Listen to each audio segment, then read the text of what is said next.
Hello there! Hello there, hello there. I see you've tuned into the Mini Mayhems Behind the Series, number 3.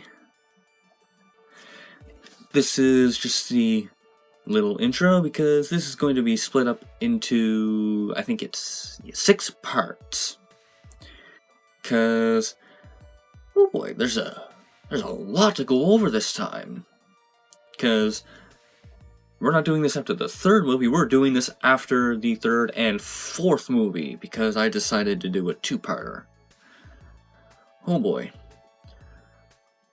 Well, just as a reminder, just as a reminder that to you guys that this is gonna have a lot of spoilers from the 3rd and 4th movies. So if you don't like spoilers, then, like, if you haven't seen the 3rd and 4th movie yet, or if you've only seen the 3rd movie, or you've only seen the 4th movie, even though you probably should have seen the 3rd movie as well, yeah. If you don't want spoilers, then maybe you should, click away from the video until you watch those movies. Unless you don't mind spoilers. If you don't mind spoilers, then you know what? Keep watching. Oh, and I just want to make a small note of something, that there will be a Mini Mayhems series timeline.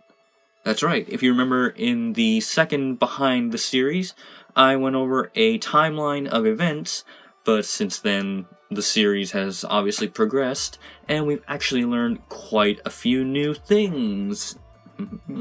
So the timeline has essentially been updated, but I'm not going to be going over the timeline, rather I'm going to be making an actual public post on DeviantArt of the full timeline, except, like, everything that has happened events that have happened in order. Not actual, dates and times and such, because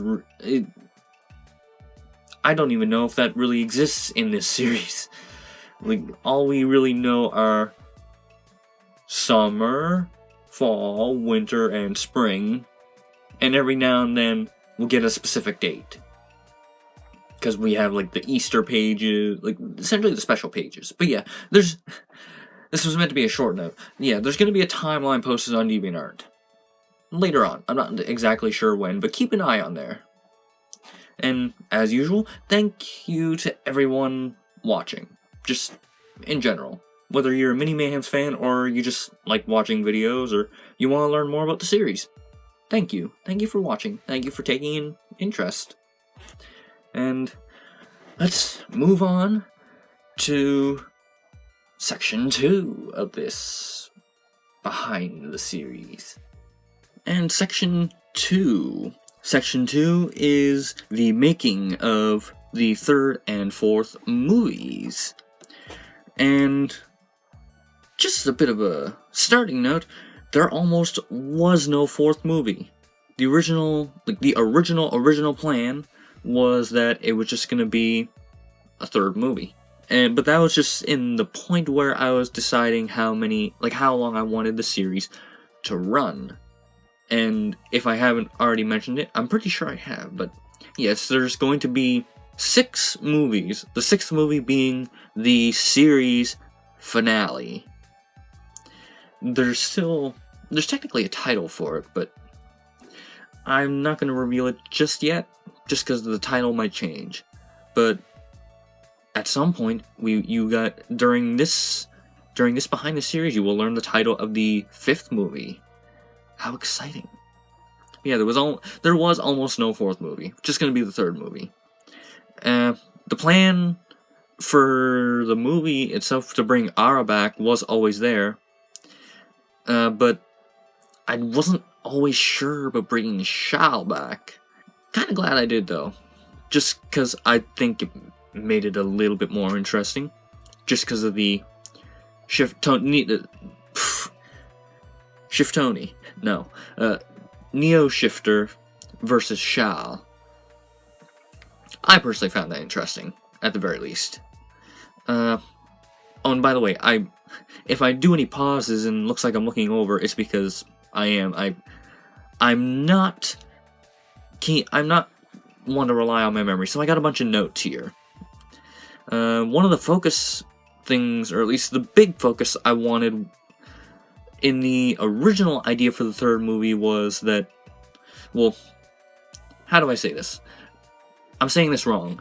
Originally, my plan for when it was just a third movie, or when I was thinking of these movies in general, was that the original idea was that the creator was sort of hiding that reality was a lie. Which is why in the second movie, when Shao is about to say nothing is, and she's cut off, she's about to say nothing is real. But I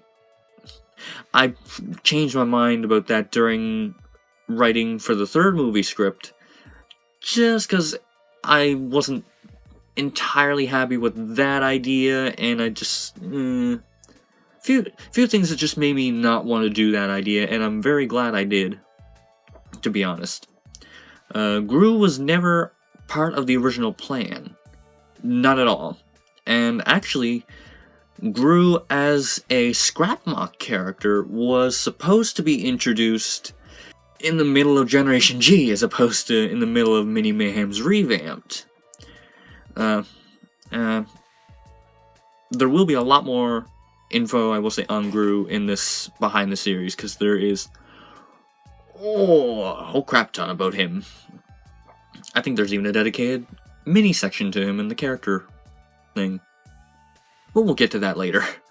The battle scenes. The battle scenes in the fourth movie. Those took 5 hours to film.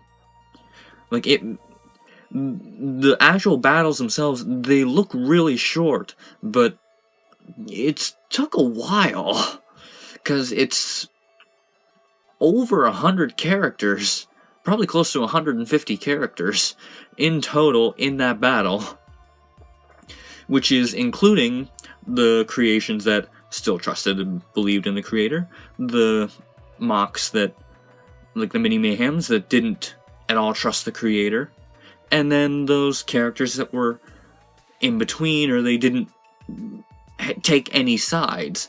Those three sides took, I guess there's technically a fourth side, Makuta, but altogether there was, I'd say, at least 150 characters total. I'm not entirely certain. I know they all didn't get dialogue, because that would have taken forever. But yeah, those took a long time to film. And actually, the reason for each fan crew member's the reason for taking whatever side they did was actually decided by their creators. So, like, when it came to Nico siding with the Mini Mayhems to go against the creator, because if it meant for the freedom of Mox, that was actually decided by Jetter77, or Jetter, from on DeviantArt. I'm sure you'll find him in the comments of the movies and shorts and such. Yeah, like, all the fan creators, they had the biggest say, if not 100% of the say, in which side their characters were on. I don't entirely know if they completely knew it. I try to be very subtle about it without revealing too much about the story then, but yeah. You guys are...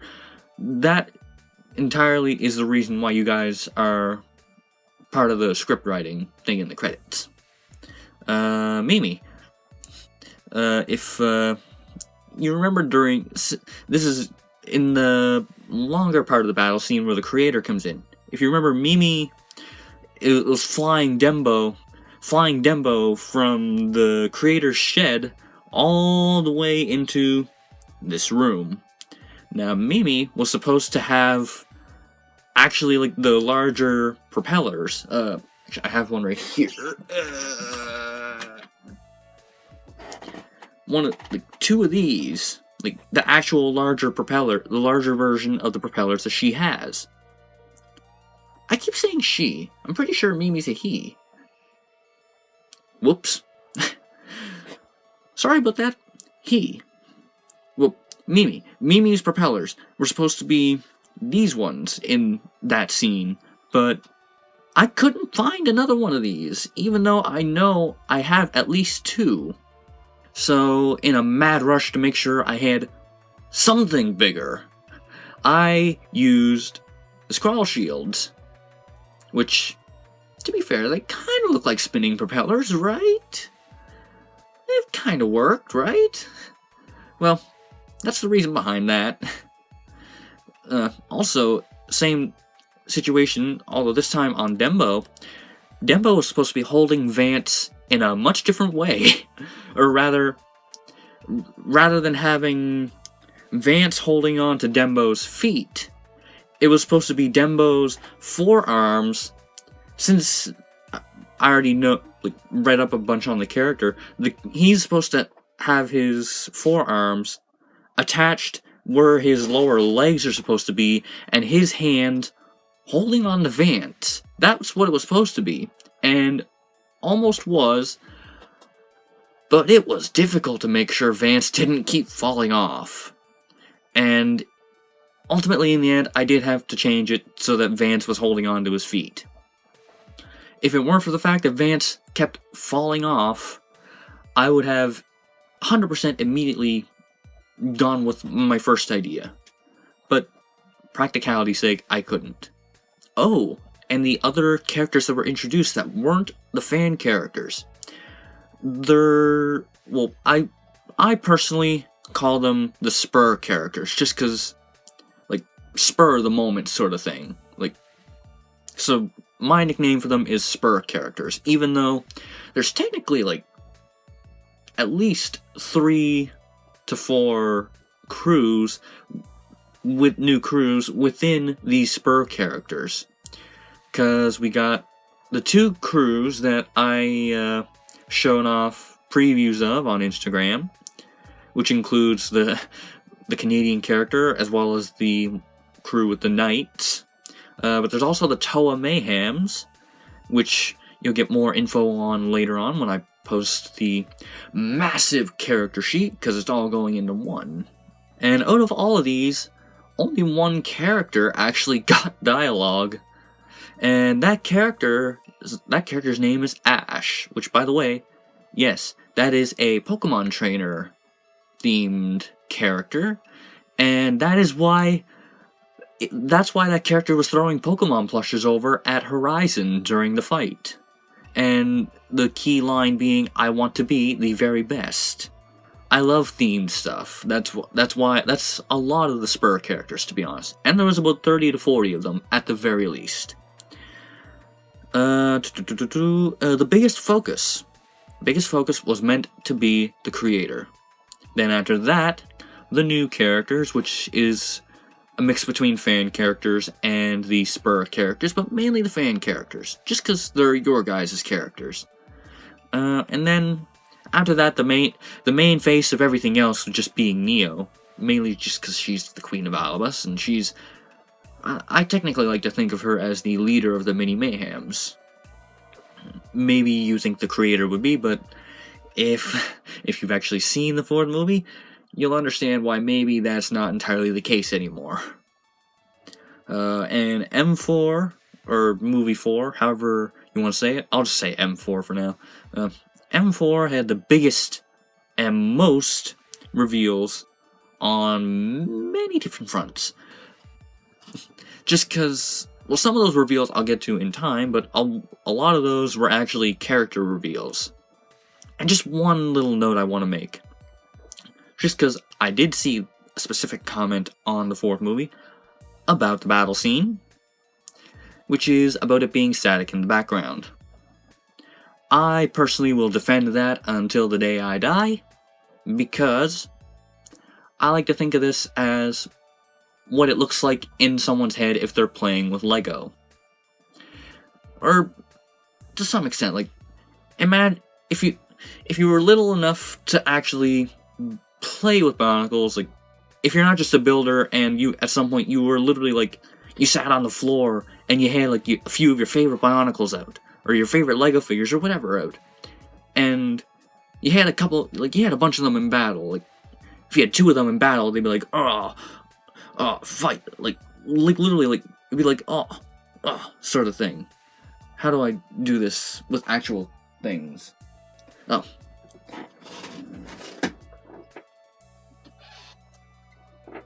These two would never fight it out, but just for the sake of examples. Oh, squeaky chair. But just for the sake of examples, like, imagine, like, these are, like, your two favorite Bionicles that you got, and it's like, you're reenacting a fight from something that you're imagining. It's like, sort of thing, like, like, that's how I always played with Bionicles. Like, maybe in that situation, like, you would have the bad guy's hand up like this, and they'd be like, strike like that. That's what I wanted to go for in these battle scenes, because that's always how I imagine it. And I personally was the type who would get his dozens of Bionicles out and reenact, like, war scenes.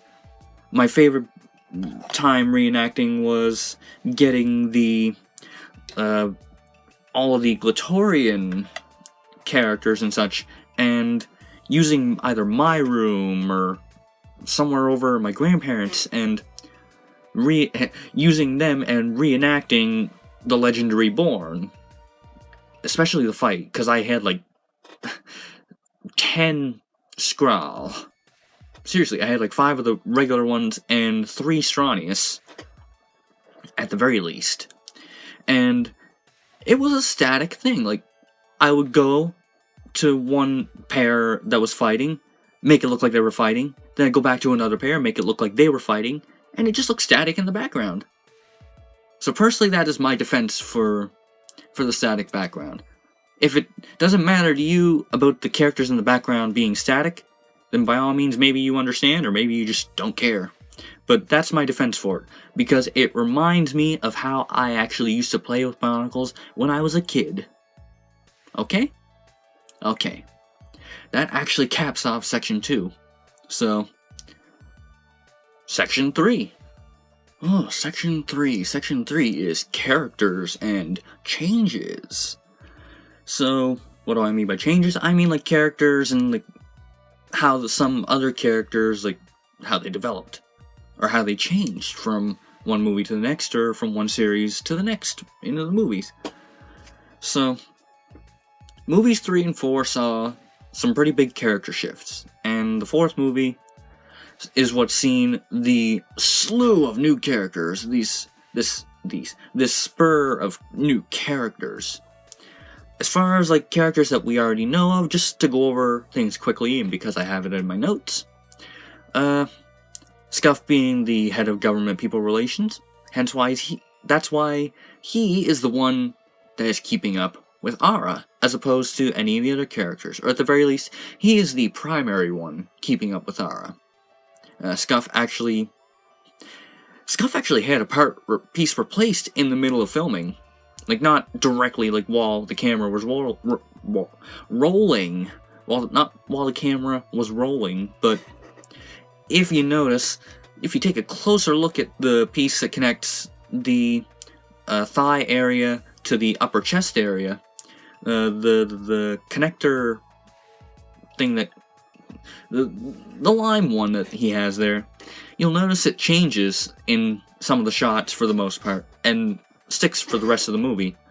That is because, well, like I said, I had to change pieces. There were actually 2 on him that were cracked, and it was making things super difficult, and it was not fun. Hang on, I think I got to adjust the camera a little bit. Alright, we're back. Yeah. Scuff had to have pieces replaced. Not the first time I've had to replace pieces, because there were a couple times where I had to replace a few pieces on Spur, mainly her neck in one instance. Ox. Some of you may have noticed that Ox has had the biggest physical looking change. Like, he looked very different, but at the same time, he has also learned what true strength is, if you want to call it that, as opposed to what it was before, which was brute force. Spur has gone from student to teacher, one of the examples being that one of the main example in the movie being that she's literally giving Vance a history lesson, like teaching him about the creator. Neo, mainly her distrust for the creator. Not a whole lot different with her. It was mainly just because I don't really know how to explain it. Maybe I'll. I think it's. Yeah, I think there's a. I think a question later on deals with that. So we'll save that for then. Maybe. If not, we'll make a quick cut and insert something where I actually explain this. And Jack has improved his build style. Just because, mainly noting that he is more refined with his machinery, as with that little keyboard-looking thing, like, actually I haven't disassembled it yet, but this thing, there was originally supposed to be like 2 or 3 of these, but,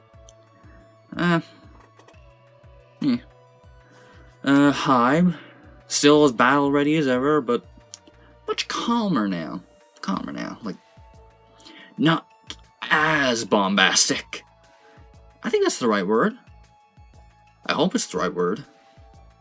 If not, I think you know what I mean. Sparks is the same. The little dog. Except he's not so little anymore. He's actually grown up. Vex can be normal. I know, right? Under the right circumstances, but that won't be like that for long. For the next page series, expect a lot of Vex shenanigans. Cal has heightened senses about other mocks, as shown with Neo, Shifter, and Gru, if it wasn't too hard to notice. Sorn, Ura, and Rin actually haven't changed that much, if at all. Locke probably had the biggest personality change, because he went from a super grumpy and grouchy character to actually happy, normal, I guess. Which, to some extent, was actually what I was originally going to do for his personality, but I didn't really know what exactly I wanted to do. So I just, I don't have that type of personality, so we'll make him a grouchy character. But yeah, his personality's changed to a more good one. Kess hasn't changed, which is nice because I love that little bug, even though he's not so little. We learn Candy and Rain are not fighters, not in the slightest, but rather defenders, or they'll hold you back, or if you're in the middle of a fight or something. Vance is Vance. He's a new character. He's one of the few to still fully trust the creator.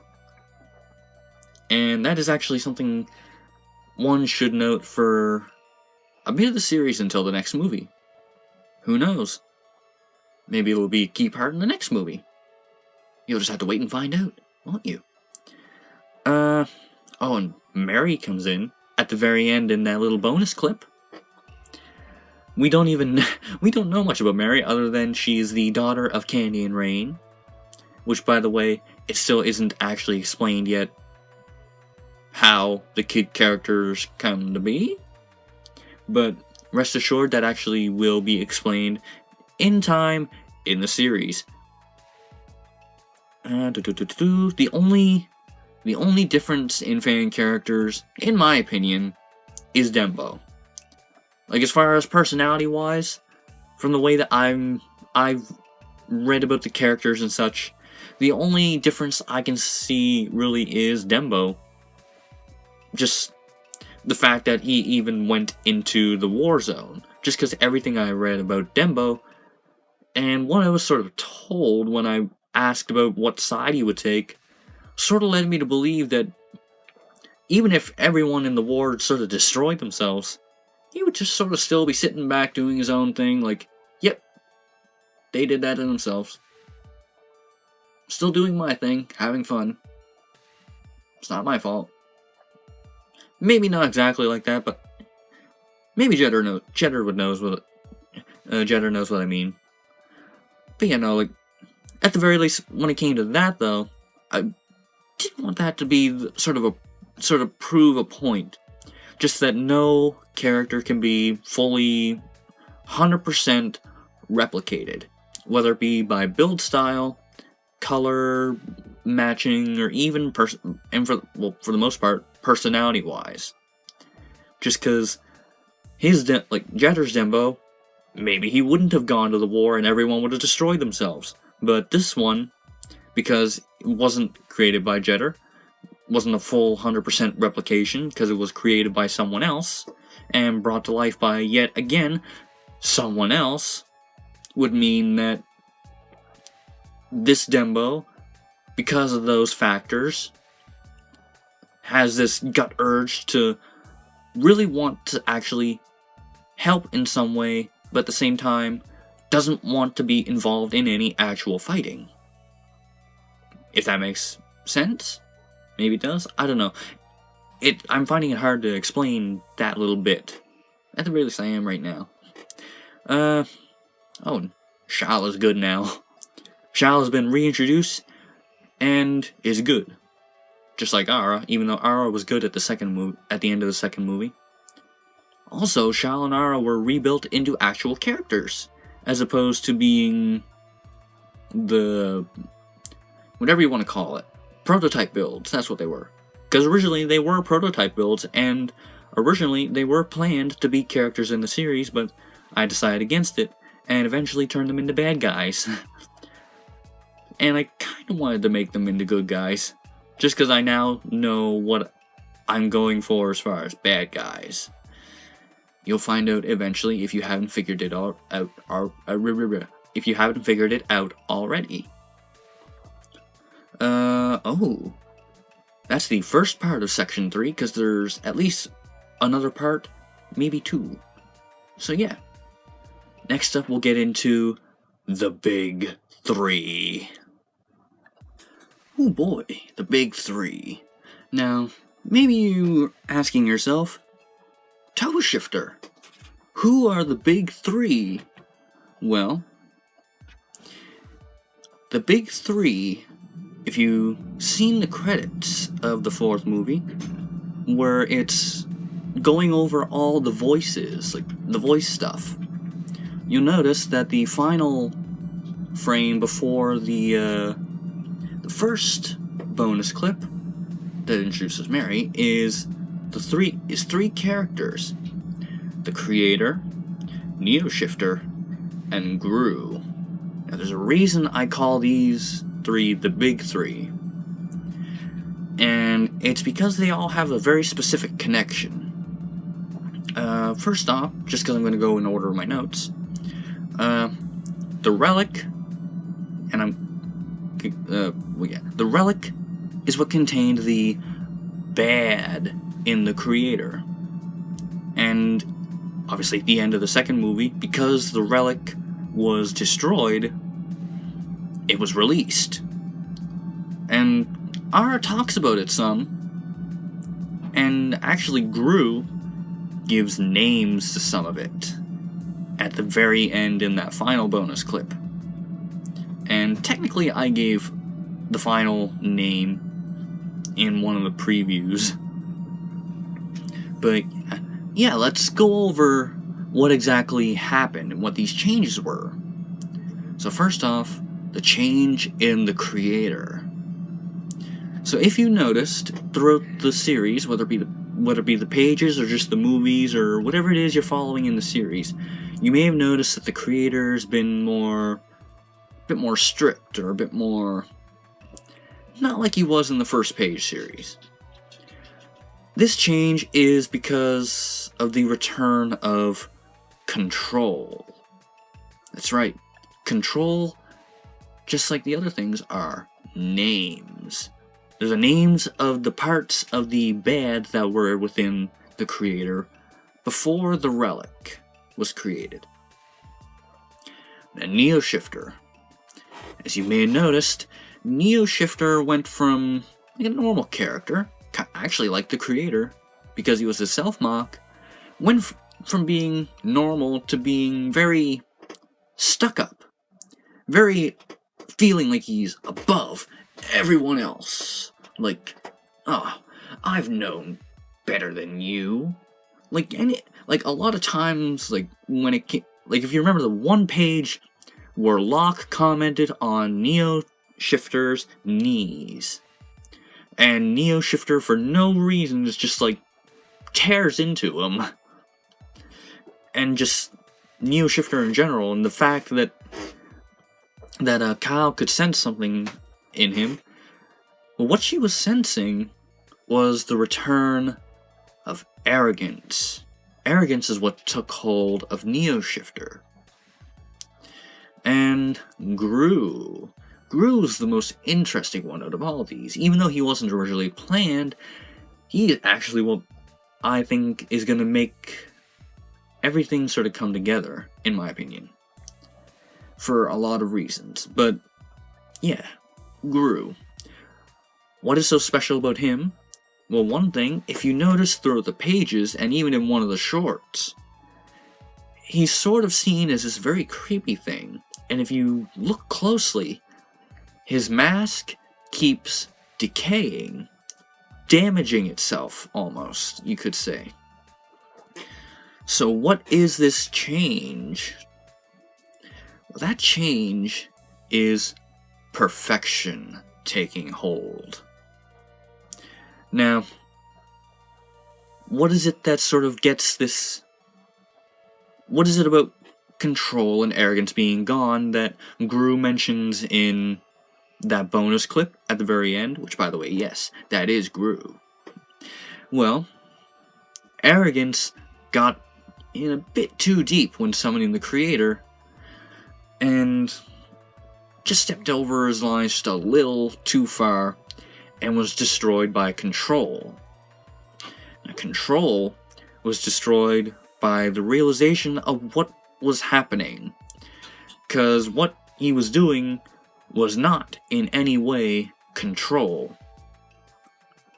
Now, perfection is still at large, which is why you have the thing at the very end, because that Gru is now the embodiment of perfection. And actually, speaking of Gru, we're now going to move on to the final little bit of the character stuff, which is a focus on Gru. Okay, Gru. The Gru focus. Well, just to start off this little bit, and I think you guys will find this the most interesting part. And who knows, maybe when you were watching the fourth movie, you already figured it out. But if not, here is a confirmation. Gru is the new refined relic. That's right. It's no longer the little tinfoil plastic seed thing. No. The new relic itself is now Gru.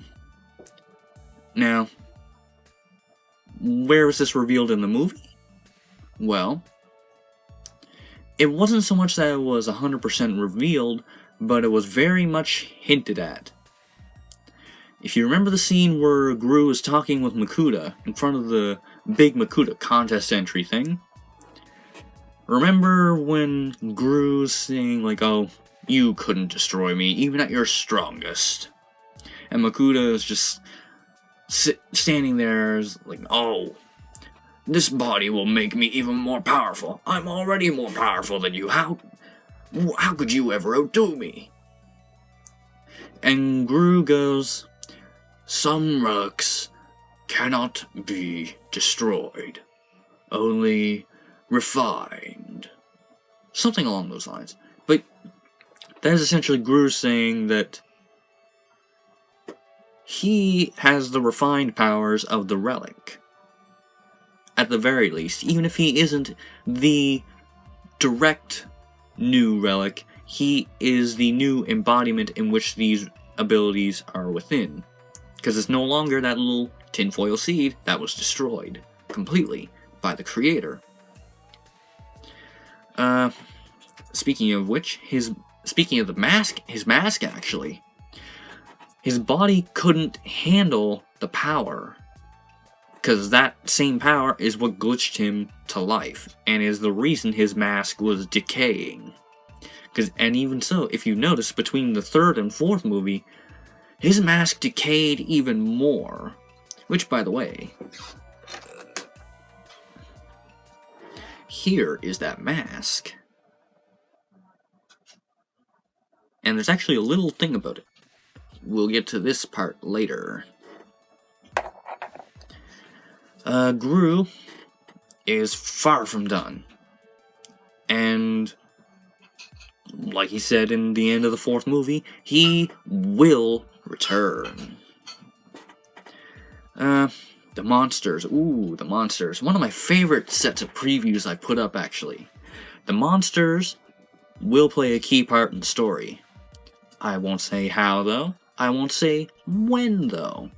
I mean, you could probably guess when, but I'm not going to say exactly how. But they will be a key part in the story.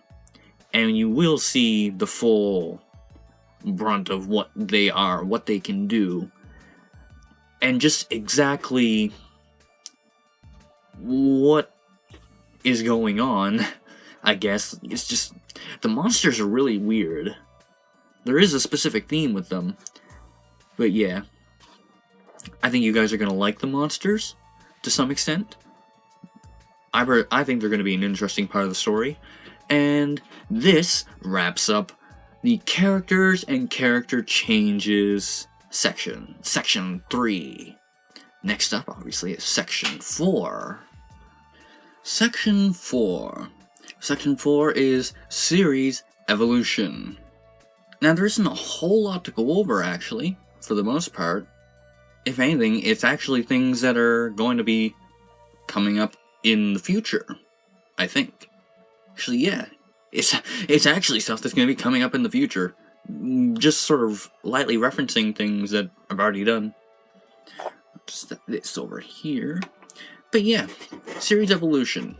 First off, the speech bubbles have, like, as far as the pages go, the speech bubbles have become probably the best that they can be. If I'm being completely honest. Just because of the way that I do these pages. Because I don't do them in Photoshop. I do them in GIMP, GNU Image Manipulation Program. Just because that's what I've always went to put a series of pictures together. Just because everything else, every other way of doing it has always taken longer, in my opinion. And I like to get pages done, like at least a set of pages done, within a day. And with the way that the changes are about to happen, that's going to be even harder. And actually, speaking of that, pages will be getting a new layout. After so long, they're getting not an updated layout, no, a completely new layout. They will no longer be one panel after another going down. No. Because before, the way it was before was, in the beginning of Mini Mayhems, it was 2 panel pages. And then, when Jack and Hybe first came into the series and had their encounter with Neo, Scuff, Ox, and Spur, that's when the pages expanded to having 3 panels. And then in Revamped, that's when we saw the introduction of the idea of having anywhere from 2 to 6 panels. But all those panels will be going straight down. So, what I'm going to reveal now is the panel numbers and orientation. We will now have anywhere from 8 to 16 panels per page. And be done in 4s. So 4, 4, 4, and 4. at the very most. Maybe those look backwards to you guys. So it'd be 4, 4, 4, and 4 for a 16 page. Or 16 page? No. 16 panel page. It'd be 4 and 4 for an 8 panel page. 4, 4, and 4 for a 12 panel. And obviously 4, 4, 4, 4 for a 16 panel page. Pages are getting a big update, aren't they? And at the same time, I'm now going to have a definitive, actual border set for them, as opposed to what I was doing before, which was really just an extra step. But now it'll be more consistent, in my opinion. It'll be more consistent, and you can actually get a full story in a page now. I know I said that before when I introduced 6-panel pages, heck, even 3-panel pages. But no. Imagine the go-karts, the go-kart pages, which, by the way, there will be more of those. Imagine the go-kart pages, where it took 3 6-panel pages to do the go-kart series. Imagine doing it in 1. Or heck, even 2. Just to have the winner panels on the next page just to find out. I personally am excited for it, beyond belief. Let's see. Movies will be getting a slight tweak in the future. This tweak is mainly for subtitles, because I think I finally figured out, and I know I said this, I know I sound like a broken record, but I think I finally figured out what the problem I'm having is with subtitles for the movies and shorts. And to some extent, you guys will find out in some way or another what those are. What it is. But, maybe I'll just say it. I'm more than likely going to be adding the, what's it called? What are they called? What is the two bars, the one that's, I can't remember what that's called now. But whatever that's called, I'm blanking out here. What is that? Well, think of it as making it actually look cinematic, even though it's still not really great quality. But think of it looking cinematic with the two bars along the top and bottom, and then in the bottom bar you have the subtitles. So that way, they're actually clear. And then the only time you would ever see the white box behind the subtitles, or anything behind the subtitles aside from that black strip, would be if the text itself is black. Such as Tekken's font, or Makuta, should he ever return. Are there any others? I know there's at least one. Oh, Dembo for sure. Or even just if they have a darker font. Just put a little white box behind it. So yeah, subtitles will be getting a lot, well, not so much a lot of updates, but they'll be improved a great bit, in my opinion. You guys will like this note. The next wave of fan characters will be introduced very early on. And I think I've already went over this in the update journal, but they will be introduced within the first 6 pages of Mini Mayhems United, the next page series. And the Kid Crew, because I guess I'm announcing this now, there will be a Kid Crew at some point. A full Kid Crew. I'm not going to say how many. The fan creators know how many. Fan creators know how many there are, and they've seen them. Do not spoil the Kid Crew. If there's members of the Kid Crew not introduced yet, do not spoil it for anybody else. So yeah, the Kid Crew will have their own thing. They will be taking on the specials now, as opposed to it being the Rainbow Candy duo. Now, I know I said before that it's 100% going to be shorts, but I'm still sort of on the fence whether it's going to be shorts or special pages. If I do decide to do shorts, it's more than likely going to be the Kid Crew. If not, there probably will be a special crew just for shorts. but more than likely, anything that is special like that is going to be the Kid Crew. Speaking of Mini Mayhems United, the Mini Mayhems logo has finally got an update, like an actual major update. You're probably seeing the rolling of the clip, a little clip rolling now of the actual logo with the United just below it. I personally like this. I wanted to do this for a while, and I don't know, I just like the little details. The little details are my favorite little things. And that is Section 4, Series Evolution. Oh, next up is your guys' questions. How fun. Oh, that's right, questions. We were getting to your guys' questions. Well, obviously you're going to see the question pop up along the thing here. And actually, everyone that has asked questions so far has asked at least 2 questions. So you'll see the thing pop up twice. But I'll be reading off the individual questions for each time though. So, yeah, let's get started. Alright, so question 1. Well, I think I split this into 2 questions. Yeah, I did split this into 2 questions. Will the second wave, like the second wave of the fan crew, be meeting the first wave? Well, yes, absolutely. I mean, really.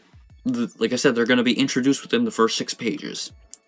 And, well, obviously, they're going to be introduced, and something is going to happen. And actually, I'm going to say how I'm going to introduce them, which is, they don't come in any special way. Like, it's not like they traveled hundreds or thousands of miles to get to this place here. No. It was literally just, you were built, you were activated, we know exactly what your personality is, and if there's anything we should be looking out for. So it's not anything grand or interesting or whatever it is, like some of the backstories that I've been reading on a lot of your guys' characters, which I'm a little sad that I couldn't think of any way to actually make it more interesting to bring them in, but at the same time, given the situation I was introducing them into, well, I mean, we already knew, you guys, I'm pretty sure, well, yeah, you guys already knew in the middle of Generation G that the fan crew was literally already built. The creator had built them. Well, he didn't build them, like, he was rebuilding what you guys built, his own version of them, but couldn't bring them to life, because he couldn't replicate their personalities in whatever way that he wanted. Which is why, in the one page, you see Brobo there, his text all glitching out, like, whatever his voice was for the movie, imagine that, but imagine glitching out and just crackling and sort of thing, like even when Ura and Rin were introduced, the same situation, like, imagine their voices and such, like, glitching and cracking and cutting in and out. Like, it wasn't perfect, and at the same time, they weren't, even in the story, it was confirmed that they weren't there because they traveled from one place to there. It was pretty much confirmed that the creator was building them, his own versions of them. So they weren't going to get any sort of special introduction. Like, obviously they were going to get their own special page that they were going to be introduced through. But other than that, they weren't getting anything super special otherwise. Which, again, I do feel kind of bad for saying, but that is one of the reasons why I said, like, I wouldn't give them too big of a detailed backstory, or not anything, and especially not anything that connects them to my characters. That's one of the reasons, pretty much the reason why. Second question. Should we be expecting more ships as time goes on? Well, like I said, the fan creators already know, because of the situation with the Kid Crew. But But yes, there probably will be. Well, I mean, for sure, yes, there will be. But in regards to outside that situation that the fan creators know about, which I will keep saying this, do not spoil it for everyone else. Outside of that situation, I'm kind of unsure. Probably will.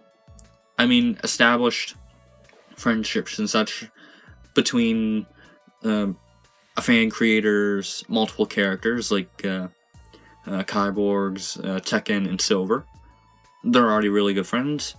So, I mean, like, stuff like that wouldn't change a bit. So, like, as far as, like, new ships between new characters, like, from one group to another, I can't really, like, I don't want to give it an actual example. Well, just, yeah, like, I'm unsure if there will be any new ships. Let's see. Next question. And what do I use for the voices? What I use for the voices is the same thing that Suddenly Oranges uses for reviving Bionicle. And that is Speakonia. I can't believe that I keep forgetting to put that in the credits. I mean, I put the voice levels and everything in the credits, but I've always kind of assumed that people already knew. I'm pretty sure I already even stated that somewhere. Although if it was in a journal, if it was in a DeviantArt journal, it's more than likely it was deleted. But I feel like I went over it in the Behind the Series video. Well, I'll say now, like I said, I use Speakonia. I'm pretty sure, I keep hearing that that's what they use for, what's it called? Arby and the Chief? I have never watched that series, so I don't know. I don't know much about it. I've never watched it. All I know, everything about the videos and such that I do, as far as like the mini mayhem stuff, for the most part, has come from reviving Bionicle. Like the subtitle stuff, the movement of the characters, like how I film them, and even the voices. And I will say, if it weren't for the fact now that if it weren't for the fact that there's like 100 characters now, I would absolutely still go for like actual voice actors. But yeah, no, that's very hard to do now because, well, like I said, there's over 100 characters, and while a lot of those voices will now sound the same, I can actually do those voices and know I will have them, as opposed to having a bunch of humans, well, like, not even a bunch of humans, like half a dozen humans trying to do 100 voices, over 100 voices, which I personally wouldn't want. Because actually a couple situations, like Vance, Mary, Gru, and Mimi, I actually use Audacity to lower and or increase the pitch for said voice. So it's technically not the same, but not super different either. Oh, 1 second. And we're back. Sorry about that. Battery was dying. But yeah, no, the next question. Next question. Okay. Oh, a bunch of questions. What is the relationship between Ara and Shal? They weren't created by the Relic. I'll just say that now. But the Relic is what brought them to life. Before the movie 2 events, Ara only had contact with Shao, who had dominance over her. Because Shao was the first one to be brought to life by the Relic, and then Shao is the one that brought Ara to life. Because remember, they were prototype builds. Because they were prototype builds for other character types. And the reason that Ara brings Shao back is because Ara still somewhat feels the need to have Shao around. Like I said, that's why Shao was rebuilt. She still had that feeling that Shao still had to sort of like be there. How many of the new extra mini Mayhems have characters? Are there a lot of them that are just figures built to try out a design concept? So the way that I read this question, like the first part of the release, is how many of the new characters are actually full characters? As in like the main cast of mini Mayhems, essentially. And were they just an excuse to try out ideas? Like, that's how I read that. And all of the new characters, for the most part, were created with a theme in mind. Like AC. He is the full-hearted Canadian character. Loves his Tim Hortons. And hockey. And then you have Ash, the Pokemon trainer. You even have the Pirate O'Kyle and the Mermaid Nixie. Like, even a bunch of knights. I can't remember who said it. I'm pretty sure someone said it. But someone mentioned Shovel Knight. And that is the entire reason why one of those knight characters has a shovel for a weapon. What else do I have here in my notes? However, they do all have personalities. They, like, personalities, fonts, etc. Just couldn't fit all 70 plus characters into the movie, or at the very least, like, couldn't fit all of their dialogue stuff into the movies. That's why, like, for the most part, you just see them fighting in the war, because the reason you don't see them speak is because you're going to see them speak in the pages later on. Now, some of those new characters will be viewed more than others, but expect to see every one of those characters in a page at the very least once. Like, you may not see Ash in every single page, but at the very least, like, expect him to pop up at least once in the series. At the very least. I will say that there will be, like, as far as, like, characters, like, actually, I feel like this may be, this is going to be referred to in a question later on. Oops. Next question. Will Neo Shifter come back? Will you build him on the side just to have a self-mock around? Will you build a different self-mock? The real question, will you have a self-mock again? So, the short answer, yes. Self-mock, I will have a self-mock, and he will return in the series. Like, maybe not how the audience may expect, but my self-mock will return, and he will return via a short. Not anything like if it were to be like the Kid Crew shorts, if I had shorts for the Kid Crew, but like a short video or something. Just specifically for that. So yeah, whenever that short comes out, you will know that that is what's going on, because that'll be the first one to come out. The first short, if I do multiple. And if you don't mind me asking, was Neo Shifter's scar an accident or made to represent your eye? Or my eye? I'm glad someone caught that. There was a little bit of symbolism, but for the most part, it's actually, well, it's no accident. It's, if you remember from the second movie, Toa Shifter was one of the characters along with the Toa Uniters to go and... Was it the Toa Uniters? Yes, it was the Toa Uniters, and they, when they were going to confront Shao, but if you remember, Toa Shifter was the only one that came back, and if you remember during that scene, he wasn't wearing his mask. And when we've seen him in the next scene that he was in, he was wearing his mask again. Now, if you remember when Toa Shifter asked to be upgraded to Neo Shifter, remember when he asked to keep the face under the mask? That was why.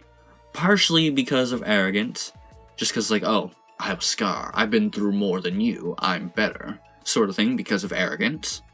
But at the same time, just as sort of like the reminder that he survived that event. Like, it's small symbolism. Small symbolism. And at the same time, like I said, you see Gru, he has a little thing with his eye as well. So it's sort of symbolism. Very small thing to sort of say, like, hey, these three characters are connected. Not a whole lot really there for that, but like it's a super small thing. So I'm glad someone picked up on it. Oh, in my notes, this is not a question, but it is regarding Neo, so the thing will pop up soon. I almost feel bad that I'm liking Neo less, though. Being Queen seems to be getting to her head in a bad way. I feel like she could become a sub-villain of sorts in the future. Now, I'm going to state this right now, Neo in no way whatsoever is going to become a villain. Not even in the slightest. Probably won't be everyone's favorite character now, but you know what? I don't really care about that. While she isn't my personal favorite character, she is one of them. Although it's probably just because she's one of the original ones. But yeah, no, she's never going to be a bad character. The original intention was to portray Neo as very protective. Mainly because with the introduction of Vance, aka her son, like, I wanted to portray that she's being very protective of her son. Which is why she's very wary around the creator. Especially since even though she doesn't trust him, like, everyone else wanted to go visit the creator, visit their old home. But Neo's just like, I'd rather not, but if I have to, I'm going to be very cautious. And to some extent, I guess it changed. And I did notice Neo having a parallel to another character as far as the creator. If you know what that parallel, like what the parallel to which, like what character that parallel is to, props to you, but don't spoil it, because this is going to be noted in a page in the future in Mini Mayhems United. So, yeah, Neo's not going to become a bad character, but her actions are similar to something, and they are going to be noted, like, in the future. Probably not too far in the future, but definitely not super soon. I guess.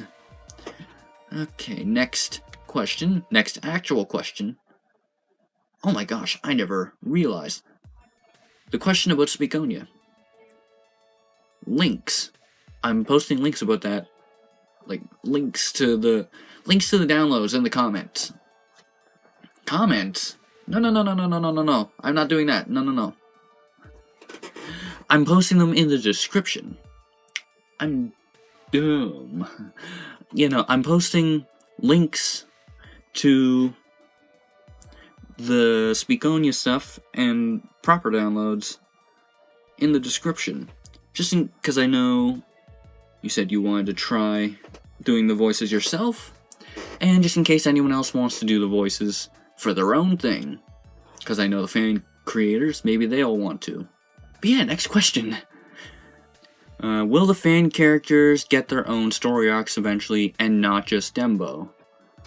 So yeah, this is what I was saving the one thing for.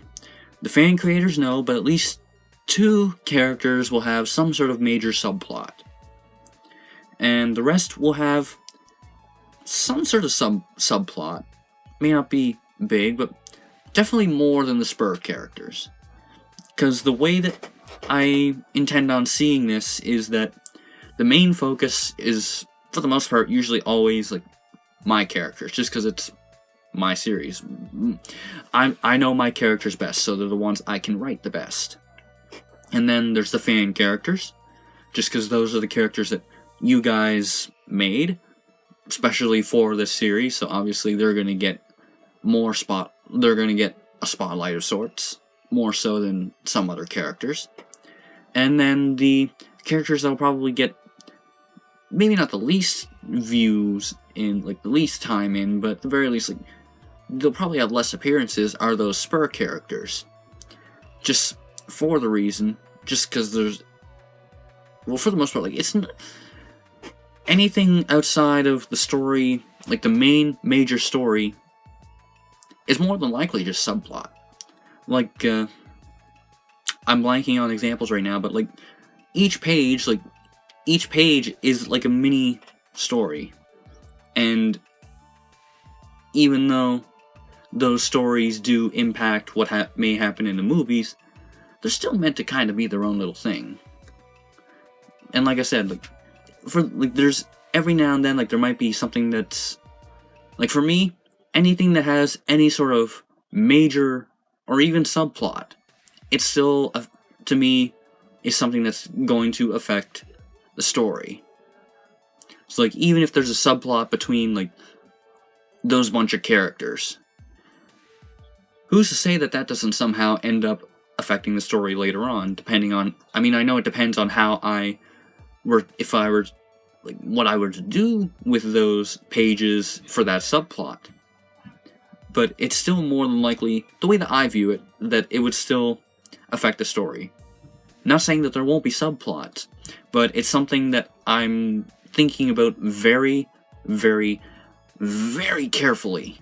Just because I'm trying to do everything right. Like, I know I shouldn't be a perfectionist about this. That's Gru. No, but you know, I'm not trying to be super perfect with it, but at the same time, I'm not trying to make a story that's either full of holes or just doesn't make sense. Just because, well, like, because originally the series wasn't going to have any sort of planned end, but then I introduced a couple characters, and then plot happened, and then I had to figure out, okay, how do I fix some of these plot holes, or unanswered questions that people may be having. So then, like, it just kept going and going and going, and now, for the most part, a lot of things are answered. A lot of things are now known, and there isn't a whole lot left to be answered, but the fifth movie will answer that stuff. And for the most part, a lot of the plot between now and the fifth movie doesn't super matter a whole lot. There's obviously a few subplots that will matter, like I said, between those two characters and others, but yeah, for the most part, I personally think it doesn't matter a whole lot about any extra subplots. I'm probably going on a bit too long with this, but you know what? I'm just doing this just to be safe. And the final question. Will some of the fan characters die, like in sacrifice or defeat, either as a good guy or a bad guy? Well, will any die? Yes, actually. One will. But not for quite some time yet.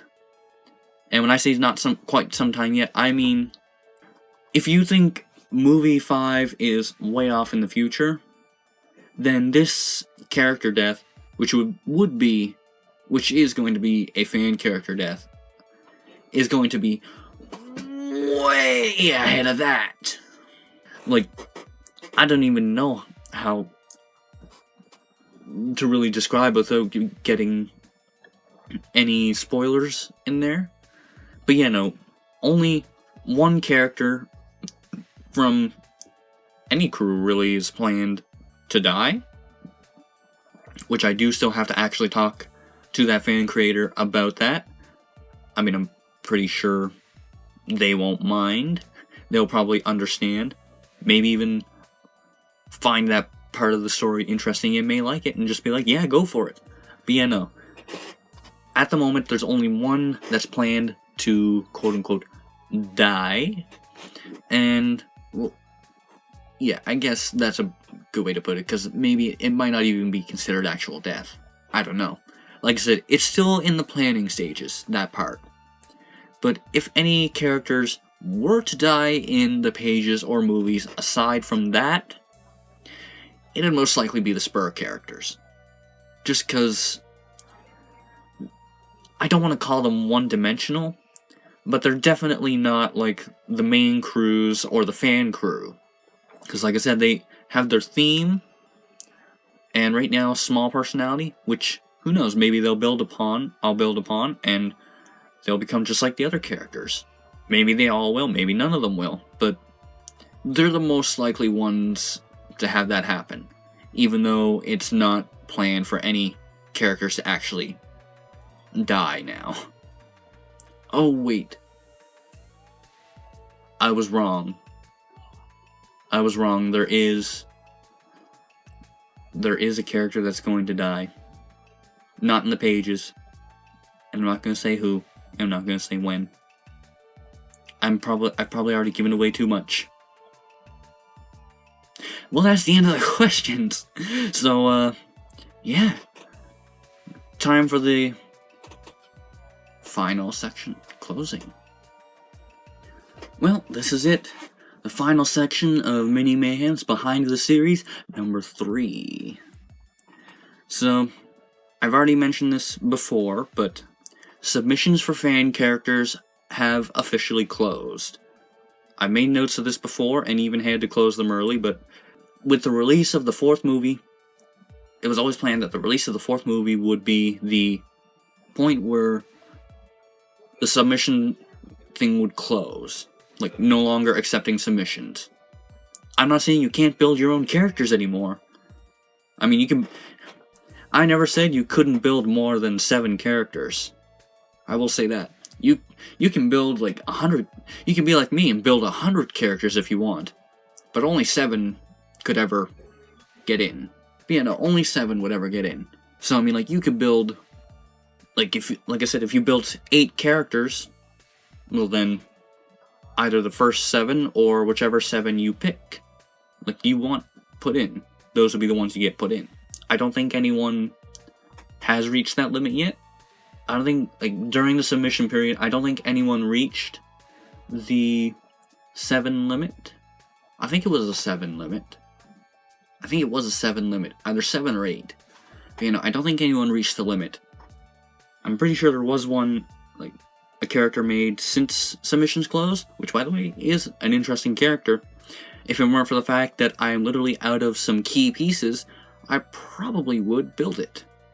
Not gonna lie, I probably would build it. But I'm gonna keep to my word. Any fan character created now, they're not gonna be put in. As much as I would like to, they're not gonna be put in. However, as I said even in the create a character post, essentially, if you make your own series, like if you made your own Mini Mayhem series out of your fan characters, I would absolutely love to see it. Because I love seeing stuff like that. I do what I like to do, and I like to do what I like to see. Because I like these dumb little comics. I like reading them from time to time from other people. Just because I don't always have the time to read them. Mainly because I'm making them. But you know, like, I enjoy them, so it's why I do it. And who knows? Yeah. If you want to make your own characters now, they will be your characters. They will not be on this end. Just on your end. Unless you want other people to build them. Which, still fine by me. Because who knows, just maybe, I might be planning to do something where you could build one of my characters. Maybe more than one. We'll have to see. Because I know I do have to talk to at least one fan creator about this, just in case. Because of a couple page ideas I have. But yeah. That's both sad and exciting, and all emotions are wrapped into one. Blah, blah, blah, blah. Next little note. Ooh. The announcement of the 5th movie title. So, what is the title for the 5th Mini Mayhems movie? Well, M5 is Mini Mayhems Perfect Monster. That title's probably rolling around here somewhere, isn't it? Right? Oh, you're back. Yeah, Perfect Monster. Out of all the movies, I'm probably most excited for this one. I think I am. This is probably the one I'm most excited for. Either this one or the finale movie. But yeah, it's exciting in more ways than one. And remember, remember, the monsters have to play a role at some part, a key role. Who knows, maybe this is where they play that key role. Who knows? We'll find out eventually. Ooh. And because I keep forgetting to post pictures of it, here's a little Strider Bug mini mock, more than likely to become the companion or pet of one of the Spur characters, just because I never did build any pets for them beforehand. Stand up, you dingus. There we go. But yeah. Oh, and while we're at it, how about I show off a brand new character. Meet Mako, the Candy Demon. Probably one of my more favorite of these final characters. Because yes, the characters that get introduced early on in the next page series are the last characters. And oh my, I really like these characters a lot. Well, thank you everyone for watching and sticking through this video. Or maybe you just skipped through parts you wanted to see.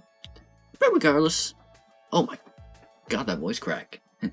But regardless, thank you for watching, and I'll see you in the next post. Shifter out.